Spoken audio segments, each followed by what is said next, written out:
Salam dəyərli izləyicilərimiz, yenə də qarşınıza çox maraqlı bir mövzu ilə gəlmişəm.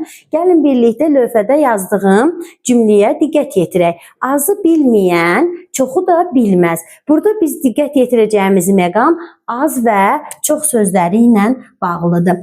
Az sözü və çox sözü bilirik ki, bu tipli sözlər ortaq nitq hissələr sayılır. Say da ola bilər, zərf də ola bilər. Bəs bunlar bir-birini necə fərqləndirəcəyik? Nə zaman zərf kimi işlənir cümlədə, nə zaman say kimi? Az və çox kimi sözlərdən sonra isim gələrsə, yəni əşyanın miqdarını bildirərsə, qeyri-müəyyən miqdar say hesab olunur.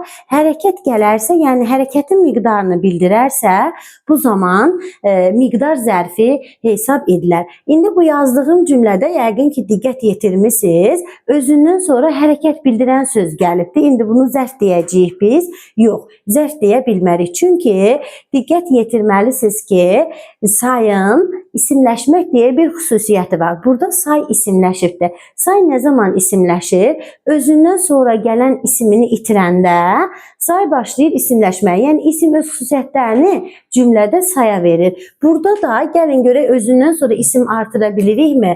Məsələn, yazaq ki, az hədiyyəni yaxud da ki, az hörməti bilməyən çox hörməti də bilməz. Az hədiyyəni bilməyən çox hədiyyəni də bilməz. Yəni saydı özündən sonra nə qədər hədiyyə, az hədiyyə. Burada özündən sonra gələn isim, burada da çox hədiyyə olmalıydı. Özündən sonra gələn isim cümlədə işlənməyibdir. İşlənmədiyinə görə isim öz xüsusiyyətini burada təsir yarışa keçsin qəbul edib. Sayın üzərinə veribdir, saya veribdir və say isimləşibdir. Baxın, say burada da öz sualına cavab vermir. Nəyi bilməyən sualına cavab verir. Biz nə qədəri demirik. Görürsünüz burada azı bilməyən, nəyi, çoxu da bilməz, nəyi, nə qədəri bilməz deyə bilərik. Yox. Burada ismin özündən sonra gələn ismini itirib və rahatlıqla ismin sualına cavab veribdir.